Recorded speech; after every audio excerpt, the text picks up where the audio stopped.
Well, I pulled the old 300D into the shop and put it up on the lift to chase down a loud rear end clunking sound. You can check out my other video, I'll put a link below. But I decided it's time to go ahead and change those flexible brake hoses. Now, when I do this job, I like to do it so I don't lose a lot of fluid, okay? Number one, it's messy to have fluid dripping all over the floor. And the second reason I'm going to explain later in this video, but I just want to show you a little tip on how to remove and replace these hoses right here with minimal spillage of your old brake fluid. Begin by putting a drip pan on the floor right underneath the caliper, and then next I'm going to cut the brake hose. Yep, that's right, we're going to cut it right in the middle, and I'm going to have a nail ready to plug it so it's not dripping out while I change the hose. All right, we're going to cut it. Now you can see it's starting to drip already. So let's put this nail in here. Okay. Now I have a cut hose that's not dripping. So the next step will be to remove the lower part using a 14mm box end. And that's nice, so you can use a box end because the hose is cut. And I will remove this bottom section first.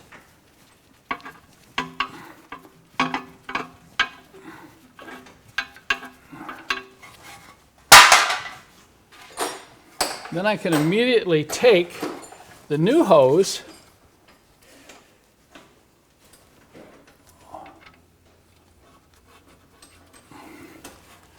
we're going to thread this right in and tighten this up. Once again, I can get the box end by the end there.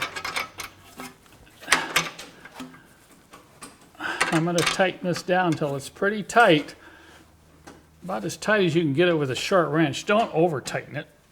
Okay, that's done.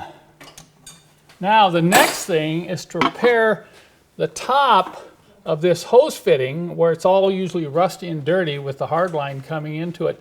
To remove that and quickly attach this so you'll have minimum spillage when we make this upper connection.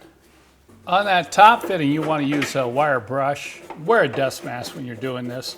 You're going to brush that fitting real clean and then use a little rust penetrant and spray those threads. There's 2 wrenches you're going to need here, maybe 3. I like to use a B-nut wrench, number 11, to break that top nut on the hard line. But we also carry a 14mm combo wrench and a real short stubby number 11, which helps to get the line off quickly once you loosen it up. The other tip I want to share is wrap on this fitting with a punch and a hammer.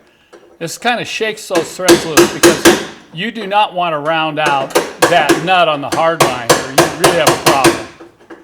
So let's give this fitting some shock before we apply the wrenches. Okay, success. Once you get that loose, you want to work it back and forth a little bit. Make sure that penetrant works down into the threads. So this is that number 11 stubby combination wrench I was telling you about. That really helps to spin this off. You need to get this off quickly or you're going to lose a lot of fluid.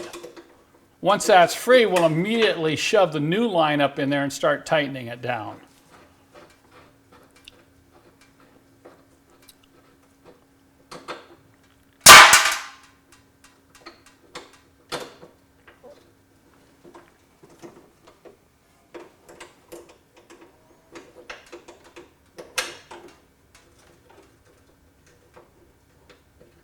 So you can see here what little brake fluid we lost. And why do I want to do this? Number one, I want to minimize the amount of air in the system. And if I'm pump bleeding, I want to make sure I'm not over-exercising the brake master cylinder. And this even makes it easier to bleed when using a pressure brake bleeder, which is what I prefer.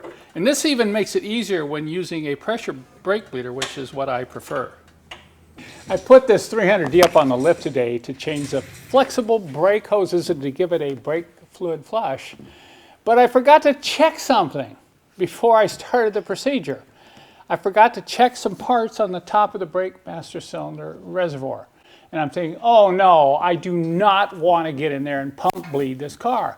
once again, you get an old car like this, you start pump bleeding, you're going to probably ruin the master cylinder. So Jerson's sitting here and he says, I've got an idea.